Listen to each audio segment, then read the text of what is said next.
welcome you to our session on Master of Ceremonies responsibilities. We were asked by John Colton Thaler quite some time ago, saying he's had many requests from callers that a session be established here at this convention which would give some insight and some assistance to callers who have MC responsibilities. He asked Cal Golden, the curly-headed wonder on my side here, and he also asked Al Brundage, who is not here yet, and myself to lead this session. What we're going to do, we're going to make each of us make some presentations. Then we'd like to have each of you, as you see fit and want to ask questions of us. Let us try to answer your questions, and if we don't have the answers, we'll look them up in a book and come back and tell you. But we may not have all the answers. So first, I'd like to start off, and this way I can begin, and Cal, we'll let the major crowd come in for your presentation, okay? Thank you. I appreciate it. I thought you'd enjoy that. Okay. Let's consider major festivals to start with. Number one, I think you as callers should deem it an honor and a privilege to be asked to be a master of ceremonies. Number one. They don't ask just anybody, usually, unless there's some reason that you must have something or they wouldn't ask you. Now, here's some certain comments I have to make about being an MC. Prior to your assignment, and especially if you are not real familiar with the area or callers who are participating, investigate as thoroughly as you can about the festival, the area, and the participants. Prepare yourself to offer proper introductory statements that are brief, but to the point in your opening remarks. In other words, don't overdo it. Be sure you are present at least 30 minutes prior to the opening of the festival to be sure the PA system, the microphone, speaker placement, and floor condition is acceptable to your judgment before starting. Now, I might remind you, this session is being taped. If you want to purchase a tape later on, and we're not selling them, Cal and I get nothing out of it. Anyway, they're being taped for you. Use sound but good judgment in your dress for the occasion. You are being judged by many dancers and callers on your appearance. Be clean, be neat, not overdone, but in good taste in your square dance attire. I have to admit, I have seen some callers on the stage that look like their clothes hadn't been cleaned for 7 months. And it is disturbing to me that you, as the leader and being seen to the public, can at least be clean in your attire. Make a good reflection on your peers as the way you are actually attired. I also recommend that you investigate prior to your introduction of callers. Make some kind of an investigation on their background, the clubs that they call for, where they are from, and the tidbits that would be of interest to the dancers. Doesn't mean you have to give a long spiel, but some small thing that would be of interest to the dancers in the local area is of value to the person you're introducing as well as to the dancers on the floor. Now, this is a hard thing to do, but do not over-introduce or under-introduce one caller over another. But be fair and honest in your induction of each one. Endeavor to place newer callers at ease before introduction by prior discussion with them if possible. If you've emceed many festivals that have any great size, you're always going to have the newer person, the newer caller that comes on the stage for the first time. You know good and well he's like this. His hands are shaking. You know he's going to have a hard time getting that needle on the record because you've experienced it.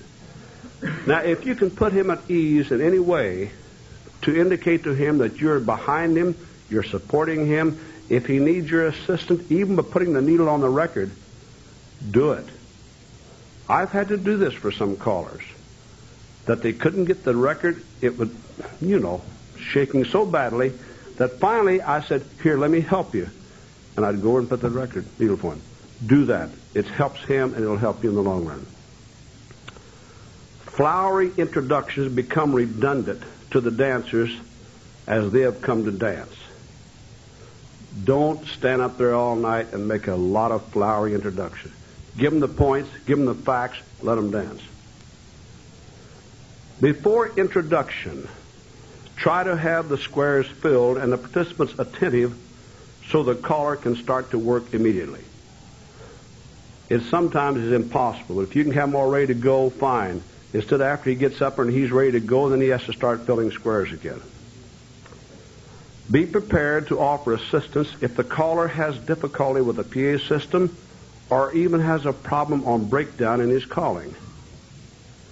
You are their helping hand, and your assistance and how you assist and what you say may make his appearance a success or a disaster. Be ready immediately on the conclusion of his call to request response from the dancers by again repeating his name as he departs from the stage.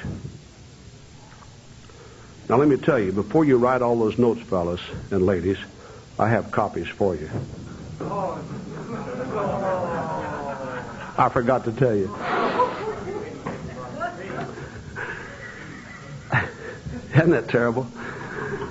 Humor by the MC can be an additive to the evening, but beware of overdoing and never offer comments in bad taste. If you're not well accepted in your jokes or humor, do not deliver. It's best you do not. Be natural in all of your presentations, which would include sincerity, patience, and that's a big word, professional approach, and an attitude that would reflect your respect for the activity as a whole. If the Grand March is part of your responsibility, be absolutely sure of the leaders and be sure you know how you intend to lead them through the execution for a successful completion. I don't know whether you've experienced this or not, but sometimes you get into a situation that your hall will actually not be conducive to a good Grand March unless sometimes you have to serpentine them through the Grand March so you have enough room. Look at it before you start and have this in mind before you say, well, put the music on, now let's start. I got into a situation one night, I had to serpentine them all the way through the hall because there's so many dancers. So consider that. Use the proper tempo on a Grand March for the record you plan to use, not just a quick afterthought. Use simple but sound judgment in how you conclude the Grand March, as this can be very effective if properly concluded. Ask for assistance from designated dancers, if need, to ensure proper turns and spots for dancer maneuvers. Now, if introductions of dignitaries are part of your responsibilities, and usually it is, be sure you are prepared with the proper titles, and above all, be brief. A lot of times we'll have governors, lieutenant governors, mayors, councilmen, PTA presidents, everything. Dog catchers, anything. But just be sure that you give the proper introduction and have the correct title. I'd hate to introduce the mayor of the census, mayor from a city, and maybe he might be the governor of the state. You know, just be sure. I almost do this one night. Something else is, do not keep the dancers standing for a long period of times. And I told a governor of one state that I would appreciate if he would make his remarks brief, because the dancers have been standing. Because some of them are politicians, as all of them are, and some of them take an awfully long time to welcome the group.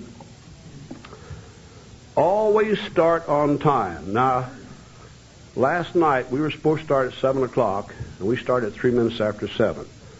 But getting the people on the stage immediately to get them on, but if you can, start them on time at the proper time. Keep the program moving. Don't let it lag. Have the round dance leaders ready for cueing if required. Remind the callers of approximately 3 to 4 minutes for patter calls, and request from them their assistance in adherence so the program will not drag. Remember, you are in charge, and you must accept the responsibility as to how the program runs. Be ready to assist in running the turntable if needed. For exhibition groups, check the speed with them prior to performance. Above all, and I think this is ever so important, make every performer or caller sound and look as well as you, the MC, can without overdoing it. If you can make every caller sound good and look good, you've accepted your responsibility in the vein it should be accepted. Continually, good afternoon, Mr. Brundage. Continually check the sound on the floor for each caller and adjust or make corrections for their benefit as well as dancers. Now, sometimes callers do not like to have you messing with the controls while he's calling, and I realize this. But if you as the MC and the person in charge, if the sound is not coming through, it's too loud, it's too low, or whatever it happens to be, too much treble, too much bass, I still think it's your responsibility once again to make him sound as good as you can make him sound. Excuse me. I think you should also check the dancer movements to help determine if they are hearing the caller. You can tell by looking in the back. Surely not everybody's not going to be unable to dance some of the figures. It is also your responsibility to have your available in case a problem should arise from the caller, in case something happens to his. Prior to the last tip, offer your thanks to all, the caller as well as the dancer participants. Be humble. Thank the sponsoring group for allowing you to be the MC of this event. And after the last caller has completed his call, thank them for coming, bid them adieu, and it's always effective to have an evening waltz or some kind of music on as they exit. It makes a little difference. Now, I've also listed some responsibilities and pitfalls on after-party master of ceremony responsibilities. Some of the pitfalls. First, remember the dancers have had probably 3 hours of dancing, but still feel they want additional enjoyment. Some may fill the square by inducement of the MC. Be careful not to prod too heavily. Some people may have some type of ailments that you are not aware of, and too much prodding after a 3-hour dance party might be pretty bad. In caller assignment, some use the first come, sign up method, first come, first served method. Good judgment should be exercised by the MC in how this is handled to not offend callers, but proper selection of callers' capabilities towards a patter or singing call should be taken into consideration. Do not allow 2 or 3 singing calls or patter calls in a row. You, the MC, have to use your leadership in knowing the callers and how to place them for the enjoyment of the dancers. Now, callers have to be reminded of the dancers' endurance and to not overdance them and keep the speed to a minimum, allowing longer rest periods. Now, I'm referring to the after-party type of dancing. As you know, some callers will come to the mic on an after-party after maybe you've had a major performance by 2 or 3 callers, and they've danced hard for 3 hours, and some callers, being their first opportunity to get on the mic and be heard by the dancers, forget how long they go on. You've got to be ready to put a whip on or something to let them know they only have so much time and make them aware of this before they start. I think you have to work towards having as many callers as possible receive the opportunity to participate. I don't want to forget that. Be aware of rough dancing antics at this time of evening, and callers can be reminded to be aware and continue to call for smooth dance execution. Some after parties get pretty rough, and it gets pretty rough on the dancers too, and they don't realize how rough it is on them until maybe the next day. But you can help in this. Offer round dancing as well, and not just square dancing in the after-party program. This gives a rest period for some of them. Be aware of callers endeavoring to be mic hogs. And excitement in callers tend to cause sound problems through their increase of volume when usually it is not needed. MCs have to be abreast of these situations. You know, somebody gets excited, and the louder he gets, it keeps turning up, and the people don't need it anymore. So you have to be aware as the MC to take care of that pitfall. And the last thing I have on a pitfall here, then I'm going to let one of these other fine gentlemen speak, is be prepared to close the dance activities when, in your judgment, the dancers have reached their peak, and in the best interest of all the after-parties should be closed in the spirit of having a good time, and that closing time is proper. Callers who are still listed to call will have to be thanked for their willingness to accept your decision.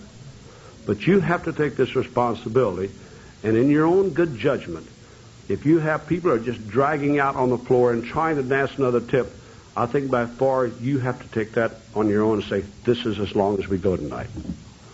Now, we're going to each present some views here. Then we're going to have some questions open to you. So which one of you gentlemen is taking the next one? Curly Golden.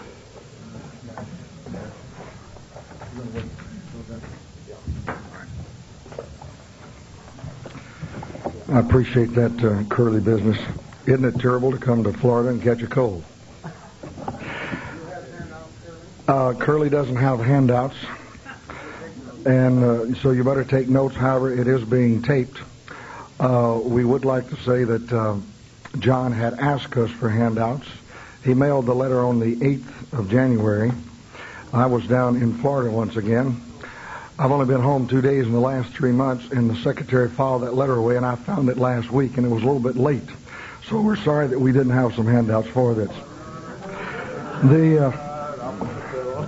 You're going to get it, Bob. The duties and the responsibilities of a master of ceremonies. I would like to emphasize also, along with Bob, I feel that it is a real honor to be asked to be an MC. I think so many times that people who take this job, they do not take it very seriously, and they do not properly prepare it for it. And consequently, it shows up in the program that they are going to MC. We have some items here we'd like to cover. You should consider it to be an honor to be an MC. There are many different types of MCs. We can take Johnny Carson, Jerry Lewis, a lot of your people who introduced TV. We have had the opportunity of being several different types of MC, but we will work today with what we're talking about is square dance activity, and you being an MC for this. When you are asked to be an MC, make sure you find out exactly what it is that they want you to do. You may be in charge of the entire program. You may be in charge of 1 hour of the program, such as we have at the national conventions.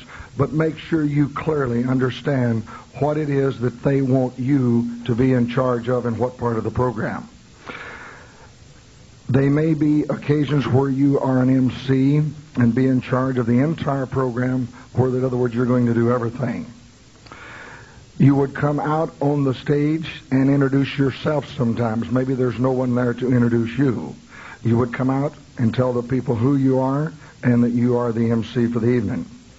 And maybe at this particular time that you would want to say, on behalf of Florida Square Dance Association, we welcome you to the 30th Annual Florida State Square Dance Festival, or something in accordance with this. If you are going to run a grand march, you may offer the following recommendations. In other words, sometimes in this grand march, they may want to introduce the outgoing officers of the association. They may want you to introduce the incoming officers. If you're going to run a grand march and you are in charge of it, I would like to offer these following recommendations. We will not have time to cover this, but I would like to say that in the May and the June issue last year of Sets in Order, there are 2 articles in there that I spent over a year researching on the duties and the responsibilities of an MC, and also how to run a grand march. We're not going to have time to cover all of these today, naturally. At the beginning of the Grand March, I feel is the time to introduce these people, not after the Grand March. I think when you hold those people in front of you over 4 minutes or 5 minutes to introduce 25 or 30 people, you're skating on real thin ice. This is my personal opinion. Introduce the dignitaries, have them come up in front of you, line up in 4s or 8, face the audience. After you have introduced the officers, maybe there are visiting dignitaries within the square dancing. Maybe there's someone there representing CALLERLAB. Maybe there's someone there representing Legacy, or some officers from the national conventions. After you have introduced these people, perhaps you would like to have them to do a California twirl and maybe line up the rest of your Grand March such as this. Maybe you would like to have the host club follow all the dignitaries. Following that, we always like to make note of the callers that are in attendance and also the round dance curers. We ask them to come out and ask the people to give them a big hand. Maybe you would have people visiting from other states. I know a couple of years ago in Oklahoma City on the way to the National, we had a trail dance. Normally what we do, I have my wife help me with this. And she will be introducing the people while I'm down on the floor making sure that they are lined up correctly. We had 23 states represented in that Grand March, and we introduced these states, and they came out. And gee, everybody was really helped up to have a good time. Maybe there will only be 2 or 3 people from each state, but it's a great honor for them to be recognized that they are at this party. After the Grand March is over, we find that in doing the following, it will help. If you will only have 2 people come on the stage after that Grand March is over, then you won't hold the dancers standing out there for 25 or 30 minutes. I was at a festival one time where the people stood in front of the stage for 45 minutes. It took at least 5 callers to get that dance out of the hole from the time we got started. So please, whoever is going to welcome the people, and I think it's very important that you tell the mayor or the president or the governor of the state that he has 3 minutes, because he may be rerunning and he wants to get a point across, and at the expense of the dancers. But there should be 2 people come up on the stage after their Grand March before the dance gets started. Whoever is going to welcome the people. And then if you have an invocation prior to the starting of the dance, that's it. That should not take more than 5 minutes. At the longest, shorter if possible. Music. We feel that maybe we don't wave the flag enough. I like to use America, the grand old flag, for a Grand March. Slow it down a little bit so the people can have time to kind of shuffle their feet. And if you got a real good crowd out there, turn the music off and see if they're all shuffling on the same beat. It's kind of nice to entertain them with this. The importance of preparing. I would just like to give you a little rough sketch here of what we're doing. We're having an Arkansas after party at the National Convention in Tennessee. The Arkansas Square Dance Incorporated had asked me to be chairman of this program, and they'd asked me to be MC. And if I could, I'd like to share this with you. We have invited the following callers. We have 2 hours on Friday night from 11 till 1. And the following callers have said that they would be there. Wade Driver, Tony Oxendine, Jerry Story, Gary Shoemake, Darrell McMillan, Kip Carvey, Bill Peters, Harold Bosch, Don Williams, Ernie Kinney, Stan Burdick, and Bob Vineyard. Wouldn't it be bad if I just got up there and said, your next caller is Stan Burdick, or your next caller is Wade Driver? They have one out of their way to come. We have the program lined out. Each one of them has 9 minutes. And as Bob said prior, don't take too long. I have allowed myself 1 minute to introduce each one of these people. I will have this all written down on a cord in front of me so that I will have the information available. I do not have that information at this time. I will be writing them a letter, and I will have this all down. I will not only have this down, I will put this on a tape and see how long it takes me to introduce each one of these callers. And I will try to introduce each one of them likewise. I feel if you want to see a real pro working at an MC, you seen one last night. He had something entertaining to say about each one of us. Of course, he didn't mention my hit record. I was disappointed in that. But he had something very humorous to say, and yet it was very professional. I don't think there was anyone at the head table didn't feel like that they were very honored at his presentation. I thought he did a marvelous job. Let's give him a nice hand, shall we, please? I think so many times where we hit this pitfall is that we do not prepare ourselves for this job. Before I get into some of the preparations here, I'd like to say this. It's very difficult to go to the National Convention and you're going to MC an hour and you don't know until you get there who these people are. This needs to be changed, folks. But there are ways that you can overcome this with a little bit of professional attitude. I have been informed that I will be an MC for 1 hour in the main floor at the National Convention. I may not see these callers prior till I get there, and I don't even know who they are. But there is a way to do this. Sharon will be at the stage with me, and as soon as the callers will come up, we will try to get some information so that we can introduce these people professionally. It's not the best way to do it, but it's better than get up there and say, well, your next caller's from Florida. Here's Al Brundage. I mean, you got him in a hole before he gets started. Recently, I heard a gentleman get up and introduce a traveling caller. If I could have a tape of the many different ways I've been introduced, I could write a book on it. Many times I just assumed they didn't and just let me start calling. We was calling a festival just recently. The gentleman, he thought this was very funny at my expense. He got up and he said we had 50 squares in the Grand March. And he said, well, Sharon couldn't come, so she sent her dummy. Here's Cal. In other words, I had about 20 minutes. I got out and I said, folks, it's nice to be here. My name's Johnny Cash. Let's see if we can't get started. In other words, he put me in a hole before we ever got started. In other words, you don't do this. You do things professionally when you're in front of people like that. You never disgrace someone else for a laugh. The importance of preparing. Prior to the dance, you should have information on every one that you're going to introduce. Do not take a chance that you can remember all this. Write it down. What have we done here? Aren't we using notes? Doesn't a preacher use notes? Sure they do. It should be professional and it should be brief. You should have the information about each individual written on a 4x5 card and on a podium like this in front of you.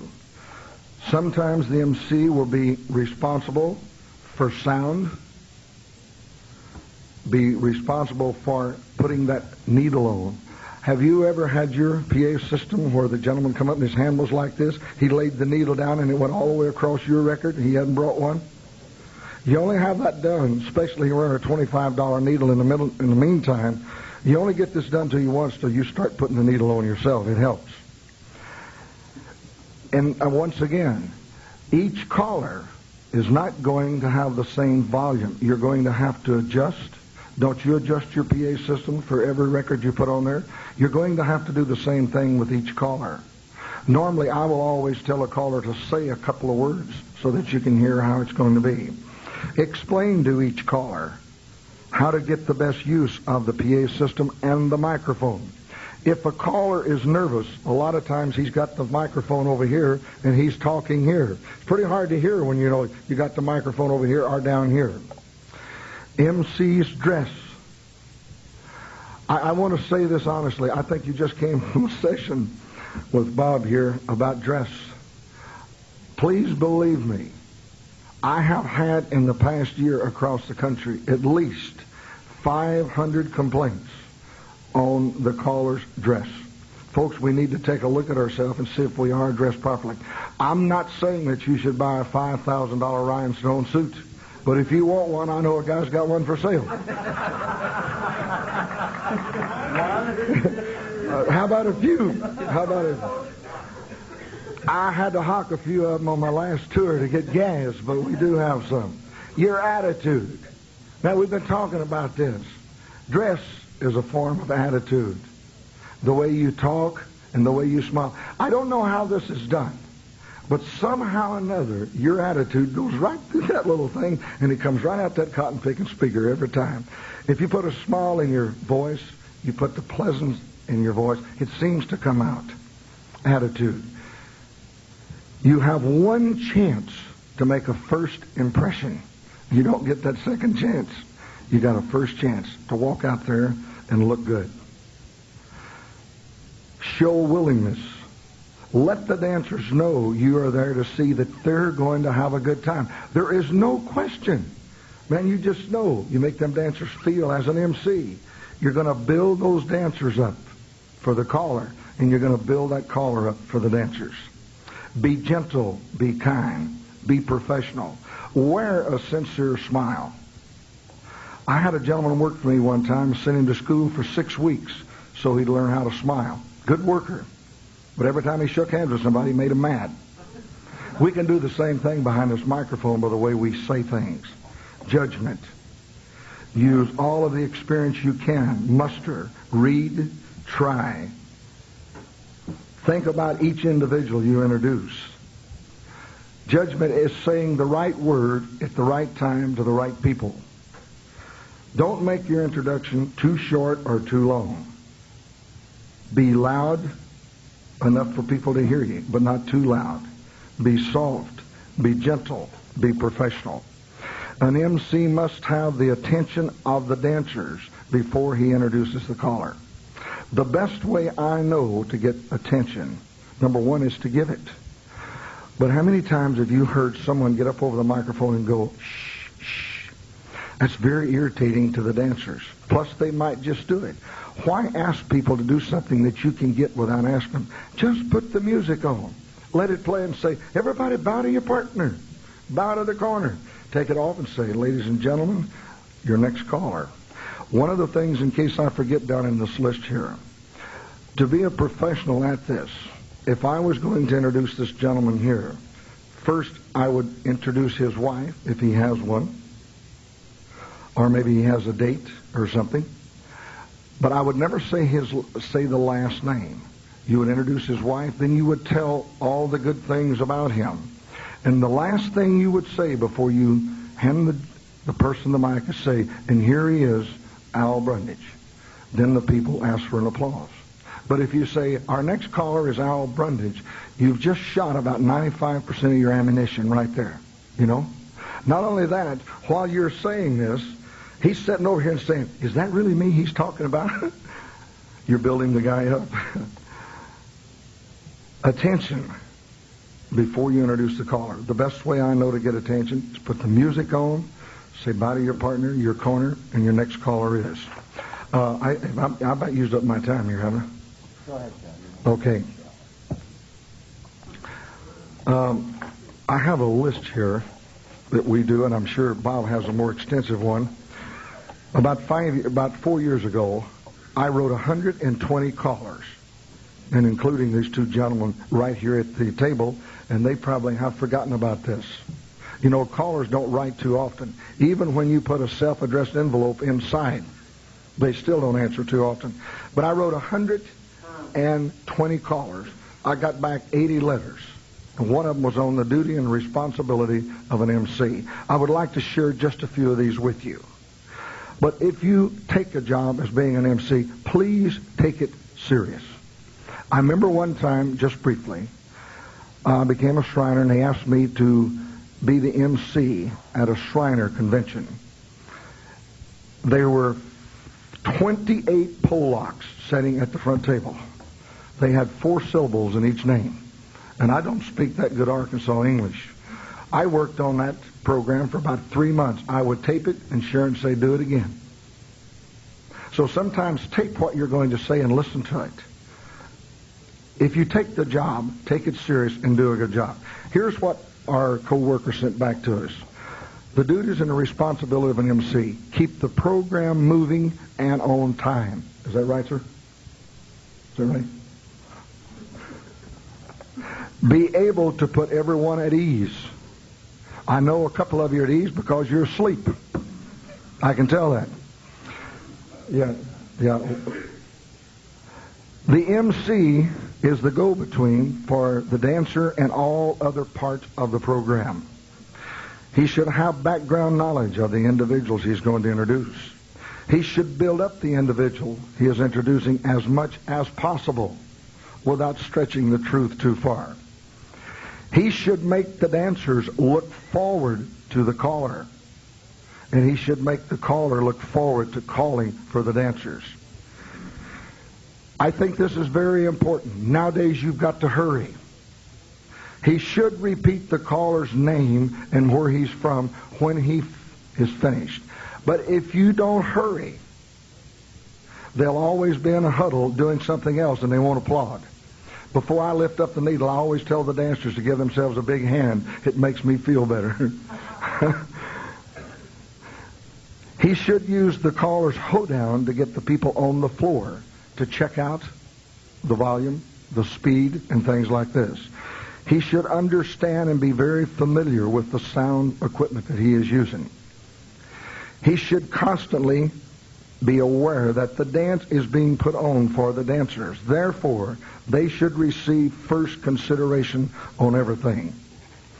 He must be able to communicate with the people on a friendly but professional basis. An MC is the one who takes all of the various segments of a square dance program and welds them together in one harmonious package. When you are an MC, remember, things don't just happen. You make them happen. Another thing to remember is this. When your name appears on the program, that you are the MC, who will people blame if anything goes wrong? It will be you. Why? If you are an MC for a full program, who are they going to see the most of? It will be you, because the other callers go and come. Be enthusiastic. Be motivated. Be excited about introducing the next caller. Make the people look forward to it. Don't get up there and say, well, your next caller is going to be from Timbuktu. Here's Deco Deck from Washington. And that's about the way Deco's going to call, too, you know. Appearance, immaculate. He is a fast, quick, outstanding salesman for each caller. You know, you cannot downgrade someone else so that you will look good as an MC. The better you make the people look as an MC, the better MC you are. Is that right, sir? Right. I get help every once in a while here. An MC should know how much or how little to say at the correct time. Let me close on this. Be able to be flexible, to change, fill in, substitute, speed up, or slow down. The last thing you say when introducing someone is their name. Mr. Al Brundage is your next speaker.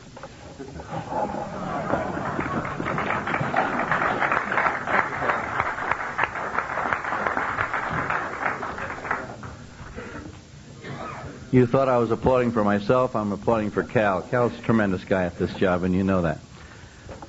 Cal and Van have covered so many things, so many facets of this. I'm sure that when many of you came into this meeting, you didn't realize that there are all these things that could be pointed out about being an MC and its duties and responsibilities. I've been checking off a list, and my list of things is very similar. There's only one thing that I found that they didn't mention, and I'd just like to just mention it quickly, and that is a thing that I call a restraint and being earnest. When you introduce someone, keep your praise within bounds. Don't over praise someone, and I feel that this is the only point that I can find in my outline that hasn't already been mentioned, so we don't want to duplicate. But don't be too flowery. Be sincere. Be earnest. And if you will conform with all the great things that these two gentlemen have said about being an MC and his duties and responsibilities.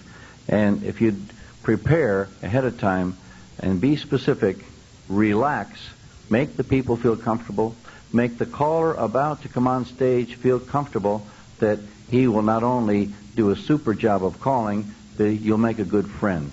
And that's what we're after also. And the dancers will recognize this, and you will be a super MC. All I can say is I hope you've taken notes, and if you didn't, urge you to buy the tape and study this if ever there runs a chance of you being an MC at any place at all. We're going to open the meeting a little bit now for questions and answers so that in our limited time we can handle as many as we can. We'll field them all. Yes, sir, we're ready to go. Use the microphone until we get Yeah, please use the mic so we'll get them on tape. Name and hometown or area, state. Wayne Jansen, California. I had one question. Excuse me. May I say that if you'll unscrew that little thing and lift a little bit, that mic will come up and you won't have to bend over? This one works. The other one I know. Good. we did have it that was stress didn't work out. Anyway, one thing that I have been curious about, of course, I'm going to have my first MC job, and that's why I'm in here. It's coming up at the Roundup, San Francisco. The question being, after I have the complete lineup and get all of the dossier on all of them, does the first caller then begin the program, or does the MC have a short tip? I'm never too sure of this. Or does he just introduce the first caller and the bit he's on his way? I believe it depends a little bit upon your situation and what the affair is, but I feel that it's the MC should be in charge of the program, and probably this has been programmed in some way. More than likely, the MC does not call the first tip, but introduces the first caller and gets right down to business. Now, if I have a different answer from either one or anyone here that would like to expound a little more on that, please. I think the only thing we might add, Take it question by question. it might be in the interest or what has been done in the past as what is they ask of their MCs. Maybe the organization wants you to call the first number. I think that all depends on what the organization is. At the national, I believe you call the last tip in your hour. Cal just mentioned that at the National, Cal believes the MC calls the last tip in your hour. That's their policy, and that's the one to follow. If in doubt, check with your committee, whoever the hiring organization is, and find out what the policy is. Yes? Judge is in Greenville, South Carolina. I'd be interested in hearing from one or all of you on what a tactful way, or is there a tactful way for shortening a caller's time period when he seems to be going over. When he's calling a tip by himself, or also if you've got a tip where 3 or 4 callers are passing the microphone during that one tip. I feel that this sort of thing should be covered by the MC in the preliminaries so that callers are aware that you have 3 minutes or 6 minutes, 5 minutes, and that they are to work within a time frame. I think that this should be pointed out to them. We all have gone a little bit too long from time to time. You get going and say, oh boy, if I could only do that one more time, I'm going to get more people through or something. So we lose track. But I feel that there are several ways. There's hand signals, and there's ways to prepare a caller so we will not be offended when you start to give them the signs to cut or half a minute. Or you might even suggest that, look, since we know that you don't want to be thinking about time when you're calling, how would you like it if I give you a signal when you have 30 seconds to go? Then you can wrap up what you're doing, and off you go. 30 seconds. Oh, thank you, Van. Dick, let me add just one thing before we get there. A lot of people are using the hoedown now. One time through the hoedown, then when you start it over, you get them to a left hollow man and get them home as soon as you can, and you're looking possibly at 4.5 minutes. That's what a lot of people do. Yeah, but this should be clarified ahead of time so all callers on the program understand what you're doing. Then there should be no offense. Deco. Echo Jack of Arlington, Virginia. Oh, my goodness.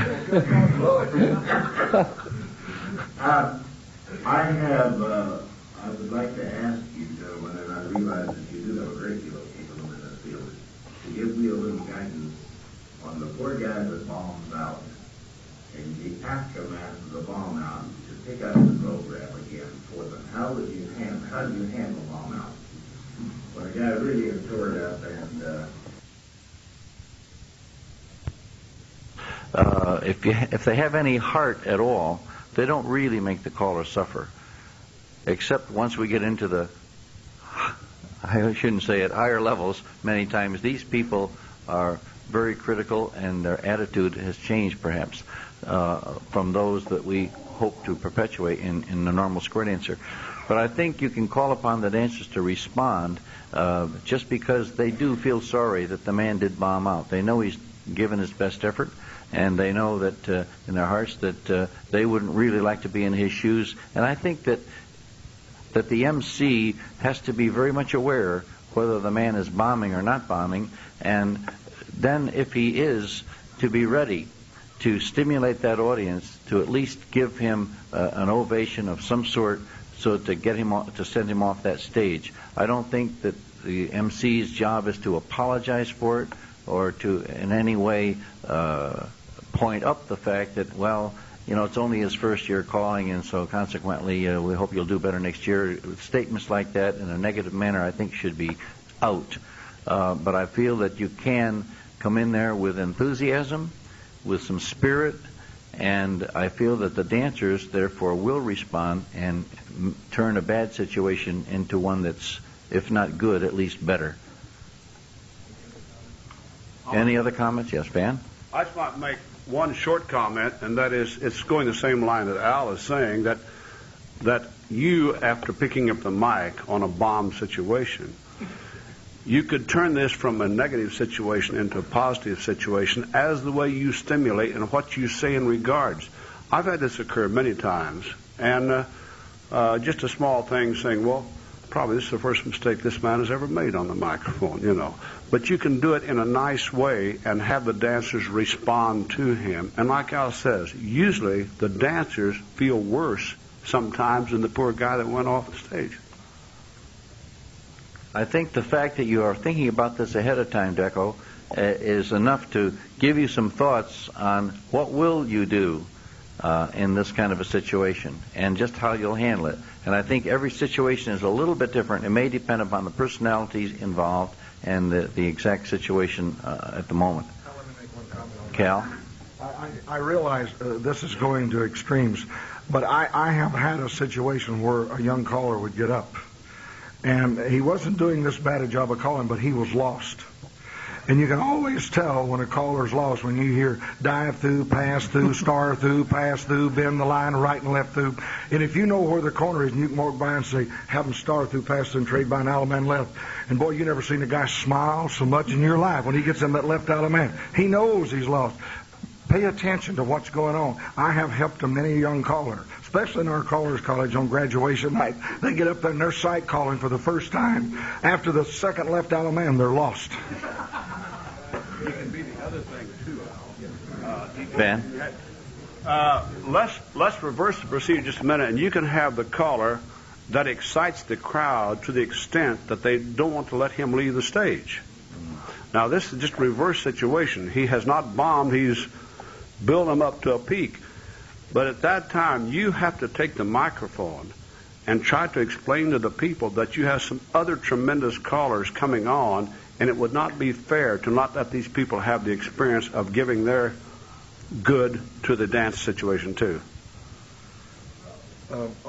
Speaking about other tremendous callers coming on, here's one now.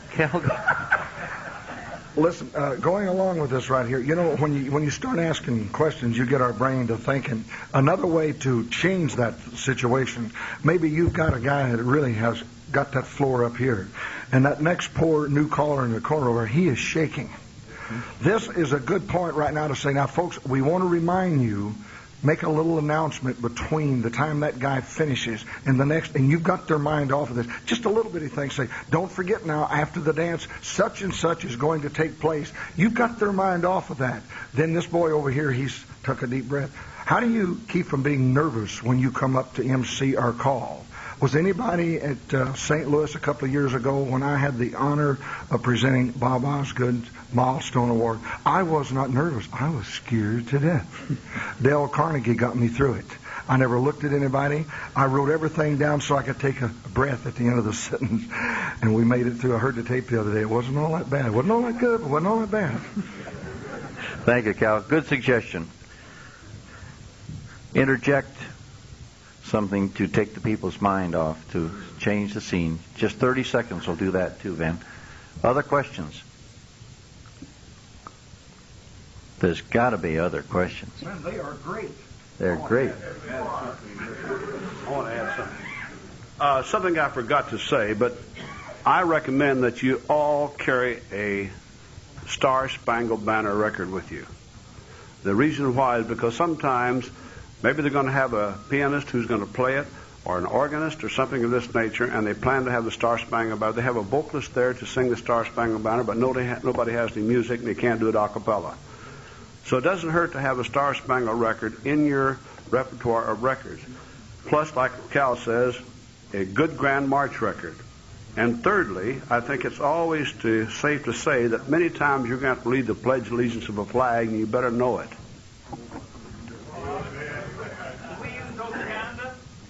I would suggest you would, yeah. Maple Leaf Rag. Okay. All right. Yes. Jim Crowley, Bowling Room. How about introducing a guy that you know is not a fine caller, and you can't find anything nice to say about him? We all have them in our areas, you know, guys that really bomb everywhere they go. The dancers know them, and you know them too. What do you tell everybody? You're supposed to find callers. Well, no, I feel that this point was more or less covered. Be sincere. I don't think you can overemphasize some obvious caller who has been there before and everyone knows. On the other hand, he might just not be so bad as he comes along and gains an experience. I feel that you have to be cautious in your introduction here. You have to be earnest, you have to be sincere, and you have to not be overpowering. I think you can find words to say that if you know this man is coming up. It's not as though it hits you with it all at once. You should be able to find something nice to say about everybody. And I feel that here again, brevity is important. I feel you can tell about his accomplishments, or at least, or his clubs, or what he is doing that is good. And I feel that somewhere along the line, you really should be able to find words enough to introduce this man. And you can, and if you can. You have to. You have to. If you can't, no, you shouldn't lie. I've never really found anyone personally that I couldn't find something nice to say about. That's right. There's got to be. I haven't met this man yet, so I can't answer the question any further than that. I think that one of our greatest men in this world had something to say about this. There's a little good in the worst of us, and there's a little bad in the best of us. There has to be something good because that man was created by God, and God's not bad, folks. So there's got to be something good. He's done something that's worthwhile. He's there. He went through a class. Maybe you can remind the dancers. Can you remember the first night you came to a class? You know, some way. There's got to be something. Maybe he's curly-headed. Maybe he has a high forehead. Maybe he's got a pretty pair of boots on. Got to be something. Instead of saying, well, here comes a fine caller, there's always one way of which you can always say, let's welcome our next caller. That's all you have to say. Just welcome our next caller. But if you even have to say, well, he has, maybe this person here has done this and this and this, it doesn't have to be a lot of flower thing, but welcome our next caller is all you have to say. That's a good word. Welcome. Does that help you? Yes. Take the mic. Gentleman Nelson Molessi. The experience I've had, you're going to call MC the festival, the Dance Association, they give you a handful of cards and say, these are the callers on the program. And you know some of those callers, I know some of those callers, you're kind of pretty good and get somebody else you talk with. Some of these guys have learned the singing call, they find in the festival as a caller. And you know that they're not a caller, but the dancers don't. And you go to point out, well, your first responsibility is to the dancers. I think as an MC, you should not put a man on the microphone that's not going to entertain those dancers. I don't think we should punish him like that. Well, of course, if a committee hands you a bunch of cards and says these are your callers, the MC didn't put him on the program. The committee or the association or somebody else put him on the program. It's the job of the MC to introduce him, not to do the programming. I feel that he's on the program, and it's not the job of the MC to take him off either. The job is to introduce him in the best possible light, make him feel comfortable so that he will do the best job that he possibly can. That, to me, is a question, if whether or not he should be programmed is not the MC's job. That's the programmer's job. You were infringing on some other territory there. If the MC has any bearing and wants to get together a day or two or a week ahead, possibly if he knows he's going to be the MC, he might call up whoever is programming, find out, and if he has any influence, possibly rearrange the program to put the callers in better order, possibly delete certain callers, depending upon the policy of the area. But if he's been programmed and then you get a bunch of cards and say these are your callers, that's what you've got to work with, and you work with it best you can. Next caller. Al, I'm Chris from San Antonio, Texas, and Todd said a few minutes ago, there's always, and you said there's something good you can say about everybody. You got to keep in mind if this is a festival that you're talking about, that the old boy is a caller. His own people are out there, and if he doesn't have people dancing to him, he would not be a caller in the first place. So you've got to find something somewhere to say good about him or his town. So you got to keep in mind, we're not callers. We're callers, but if we didn't have dancers, we wouldn't be callers. The people we talk about, and let's face it, we're not all perfect, but there's bound to be somebody that likes that guy, and we should try to say something good about it. Yes, feedback. Maybe feedback. I think it's that mic there. Maybe if they stand farther away from the mic. Or is it this? Or is there a speaker on there? No, this is a tape. Tape? Is that speaker on?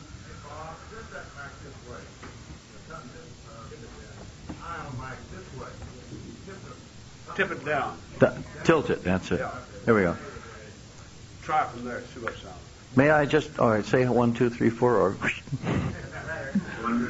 All right, thank you. May I just interject one point while it's in my mind? I feel that in this case where there are some callers that you would rather not see on there because they're poor callers or annually do a poor job, I feel that the dancers know this before they come to the festival. If dancers come to an affair of this sort where it's open for anybody who calls to be on that program, then they pays their money and they takes their chances, is my feeling. And if they come to this sort of an event, then they have to expect it. And this is one of the bad ones. And I feel that they owe that caller the respect of staying on the floor, dancing to him, because this is part of the program. And if they don't like this kind of a program, the answer is don't come back next year, you see. And I feel that the dancers have that sort of a responsibility too. But they know it ahead of time before they even buy their ticket in most cases. Yes? My question pertains to the Grand March particularly. Glenn Watson from California. I've been in quite a few Grand Marches, and some of them they tell you it's very slow down, and some of them you have to run to keep up. And just what the DMC is, I'd like to know what his duties are to keep the rest of the Grand March. Tell them to slow down on the sides, or first couple go left, next couple go right, and then that's it. Yeah. Well, I feel that the MC is in a position of command. The MC is up normally where he can see what is happening to the entire floor. And it is, if he is directing the Grand March, many times he will have helpers on the floor. And he will direct the helpers to move them up, slow them down, come together, so that these lines will come together and come down in 8s or 4s. I feel that the MC can control this with help from the floor if it's a big hall, or he can control it alone on the microphone if it's not that big and if the sound is okay. Other than that, Cal, you had a good point, a point or two? 14 in this page. Yeah. One thing is that to help control this, talk to your people who are leading that. Tell them when they, in other words, normally I have them in front. Some people start from the back. But when they separate, I tell them once they get to the end of the hall, they constantly watch each other so that they are moving down the hall just about side by side. And if you tell them this, you won't have one up here and one back here. They've got to watch each other, or you should know their names, and you can say, Bill, kind of hold it down a little bit, or something. In other words, you have to control that from the stage. Ask them to use half steps. Instead of a full step and you see that they're progressing too fast, have them use a half step, which means something to them. We have one last time we didn't cover convergence. Oh, okay. Does that answer your question? You know, I've seen it done both ways, whether it's slow it down a little bit or whatever, but I didn't know what the correct way was. You're talking about slowing down one side, or are you talking about slowing down the tempo? No. Slowing down when they get out of step or when they start, the bigger it gets, the longer it takes to make the circle. And so consequently, the one that's making the last loop has to really step it off. You can't really keep time with I think it's your responsibility as the MC that you have commanded this by you up there. You can see better than anybody else as to the guiding of the people coming down. You may have to say, like Cal says, the person that if you know the leader in that group and this group, like he says, hey, George, slow it down to half steps. Look across the hall. It's all right to say that to these people. Yeah. And I think you should tell them that. And your leaders ahead of time, if you have the leaders who may be your pivot people, as they make the turn, your pivot people, you may say to my pivot person, tell them to slow it down a bit. And you can say it with a mic. There's nothing wrong with that. I still feel that if the hall is really large, that you'd be wise to have floor managers out there on the floor as helpers and stationed in the two back strategic corners and one at least on the front center, so that you can guide these people, because sometimes you say first group go right and the next one left. That doesn't work out either all the time. But if you have some personality there guiding this, then it falls in line a little bit easier. And with these key people on the corners in the back, it should go rather smoothly, because they can also see it coming, and you can talk to them rather than talk to individuals that are in motion or on the floor as dancers. You should be able to control it. Cal has a very important point that we did miss, and it's not on mine doing. I'm going back and write it down. This is really an important one. This may be what you might call a sad portion of your MC program, but it's called emergency procedures. I want to tell you now, if you stay in this activity long enough, you're going to have someone have a heart attack in front of you, or someone is going to have a problem. This can be very serious. The main thing is, don't you panic. Don't you panic. I've had 2 people pass away in front of me calling. It leaves you pretty empty, folks. But you got to understand there's a lot of things involved here. The last time a man had a heart attack when I was calling, there were 75 squares on the floor. Maybe there were only 2 squares that knew that man. What do? Do you carry on, or just what happens? The main thing is there'll be someone there that will help you. Another person passed away up in Canada. There was no place. It was 45 minutes before the doctor got there. That was the end of the dance, because the lady was in the center of the hall. But let me pass this on to you, and I'm sure the 2 gentlemen will have some advice to you. If you see this happen, try to get people away from that person and ask if there's a doctor, nurse, corpsman, or someone in the house can do this, and ask for help. A lot of times that person may be able to be moved without causing a big problem. I believe Johnny LeClaire is in the back there. He could certainly add some light to this. Because I understand in Canada one time, the first tip they started to call, a person up front passed away with a heart attack right in the square, and the person was moved, and understand that there was A lot of people didn't even know it. It's a hard thing to do. I'm hoping someday that we can have a pamphlet on this, on just exactly what you should do. But the main thing is, don't you panic. You can keep the people calm. You can ask for help. And you'll be surprised how many nurses you may have in that crowd, or even doctors. But don't panic and ask for professional help. Someone there will then direct you as to what to do.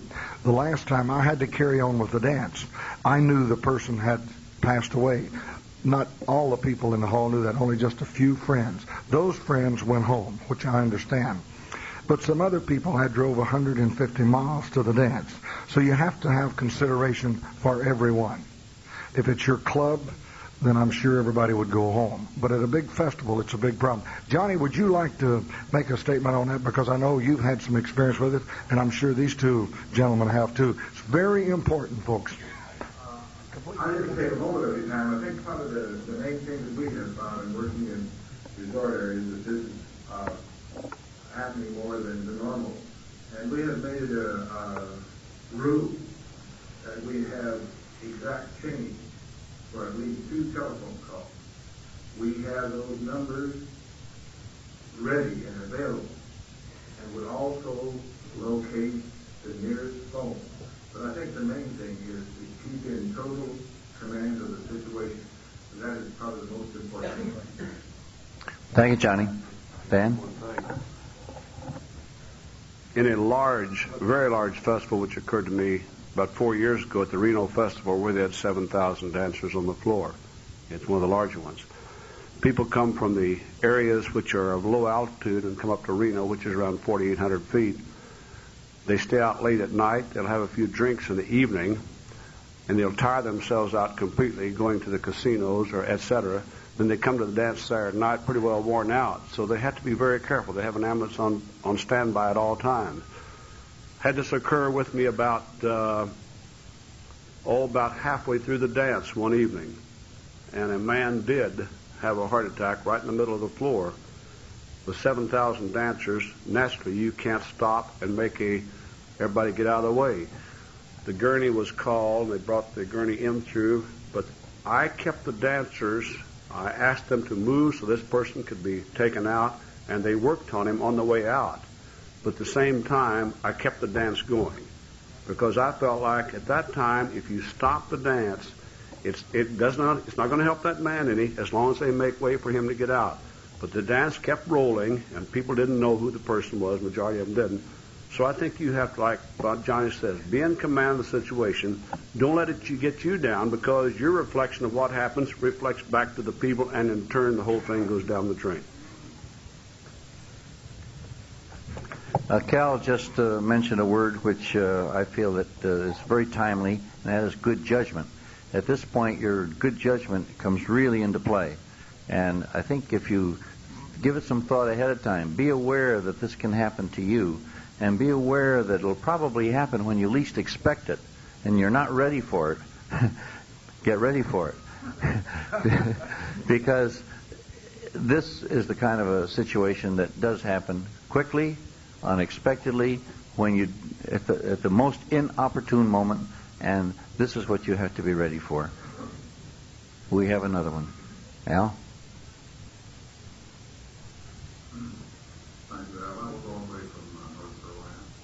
This particular situation happened in our area some years ago. A dancer fell out on the floor. He had a heart attack. I was at the dance, but I was not calling. The caller that was calling had recently received pulmonary resuscitation training, and he needed to begin to apply these procedures to a man. He did die, but it could be something to think about. If you have the opportunity, perhaps, to receive this kind of training, you might be able to go back to Good idea. Yeah, I believe that... is there anyone here from New England, NECA? Did not NECA start some sort of a program recently to bring people in to give some of their callers training in this area? Not. I'm not either anymore, but I seem to think that NECA, as part of their educational program, felt that this was important enough to where they would bring in the people to give caller training at some of their seminars, and over a period of time that this could develop into callers themselves being able to handle the situation if needs be. So there's a problem there in that if you're the person who's supposed to be calming the crowd, that you're having to give the microphone to somebody else and go down there and observe some of the dancers. It's better off that if you have large festivals or whatever, that you have staff at festival, or even if you have a very large dance, say maybe you have 100 people or 200 people, try ahead of time. All will probably have some dancers in your area that are already trained in that, and to have them at the dance ready and know who they are so that they can help you. We always did this at our tea festivals where we had a big problem, but we had always planned ahead for it. So I think it's good for you to have the training yourself, because you might have a problem in your own home club all of a sudden because somebody else there.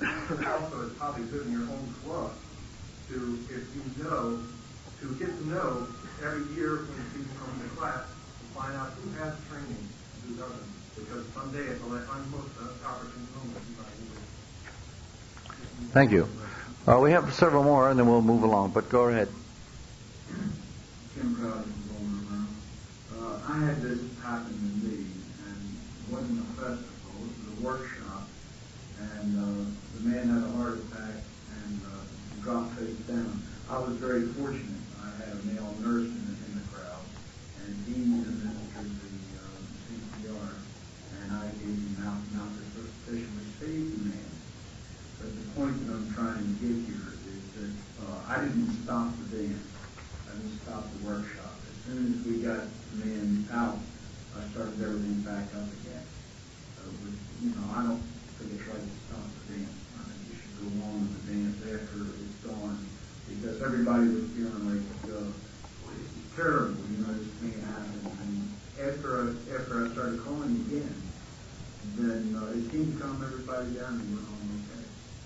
Yes, I'd like to comment that Van pointed out that it would depend a little bit upon what kind of a dance we're talking about. If this is your home club, okay, and you've got 8 squares of people that have been dancing together for the last 3 or 4 or 5 or 8 years, then maybe you stop the dance, because everybody knows this person. If this is a large festival, or if this is a Saturday night dance and they've come from 200 miles around to be there, nobody knows but more than another square or two on the whole floor, maybe you don't stop the dance. Here's where judgment comes in. I think it depends a little bit on the kind of a dance we're talking about. Also, if the caller is trained, there are times, this doesn't happen always right in the middle of a tip. It can happen during coffee break, and it can happen at other times when the caller is available to take charge in another manner. He may not be near the microphone, so that we have to be thinking about the situation in its entirety. Yes? Bruce McCann from North Dakota. And our Callers Association has taken the training at some of our Callers Association meetings. We devoted the whole session to taking caller training, or CPR training. And we did this last year, and then this last fall now we took another, reviewed the course and re-practiced. None of us have ever had to use it yet, but we do have a certification of the CPR. All the callers, very, very pleased.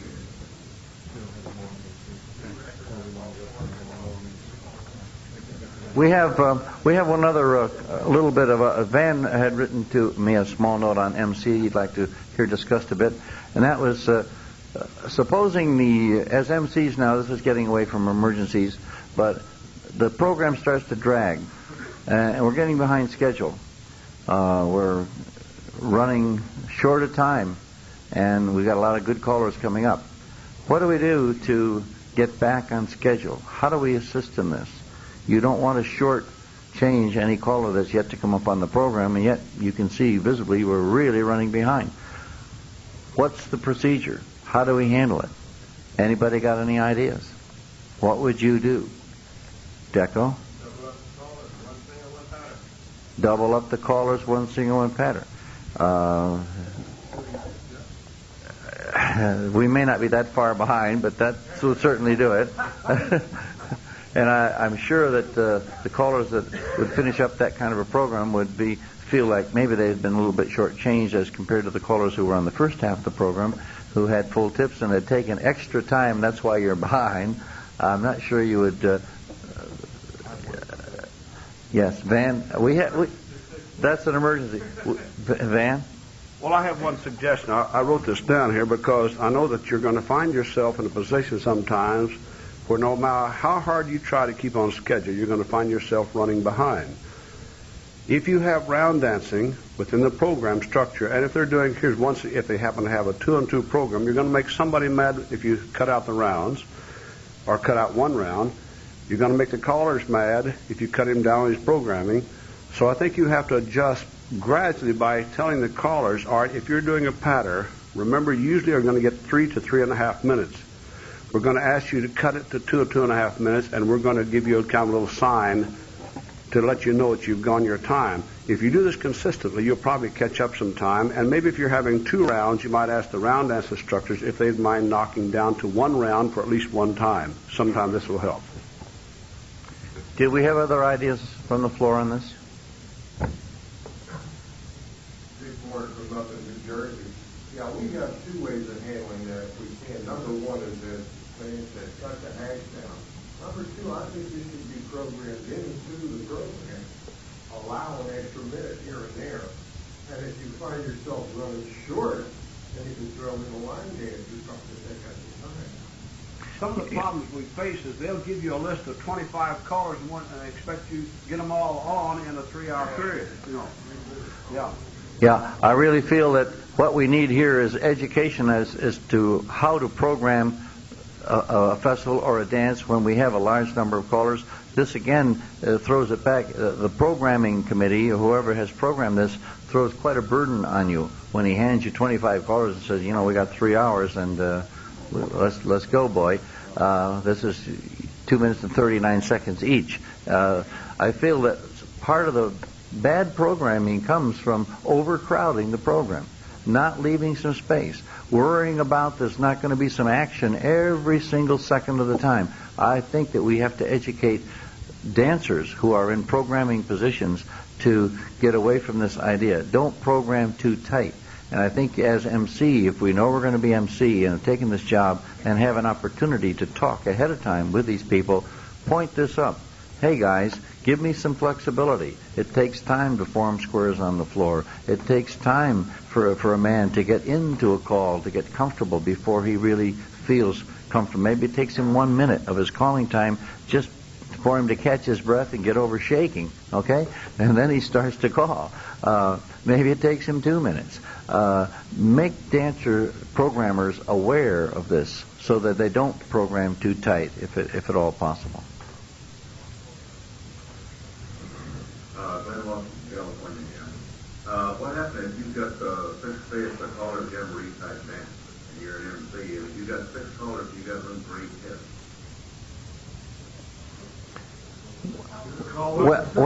I feel here's the place where the MC can fill in, and we can stretch a dance.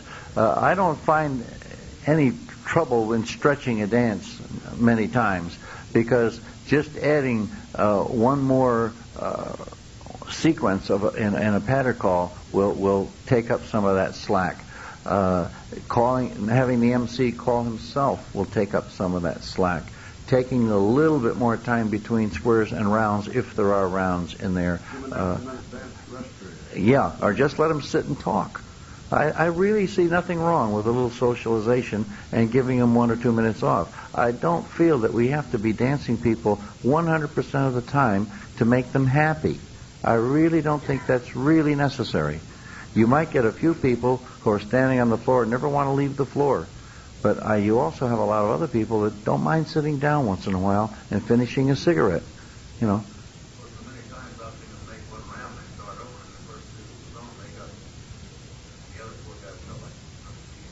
Well, another way to do that is to have all 6 of them come back. Share the mic. I think at the end, we've done this at festivals. I've been on staffs where there's been a little extra time, so we all get together and say, hey, where's the extra microphones? Let's share the mic. We'll pass the mic 1 tip. and I think the dancers enjoy this for a tip, and I think it does fill in the time. And normally we watch the second hand on the clock on the wall, and when it hits 12 midnight or 11 o'clock, that's it. We know we're there. Just be careful of sneaky callers when you have 3 or 4 calling, and he puts them into a sequence and you don't know where you are, or you haven't been watching them and he says it's your time. Yes, watch sneaky callers. Especially who says ladies 1 and 2 chain and 3 and 4 right and left through, and then heads lead to the right and veer to the left, and now it's yours, right? That's very simple. There's no problem in that at all, folks. No. When all of you people have been to Callers College, and they'll tell you the end results of sight calling is that you maneuver those dancers into a known position to you so you can say left Alaman. I don't care what position you put them in. I just say square your sets, Alaman left.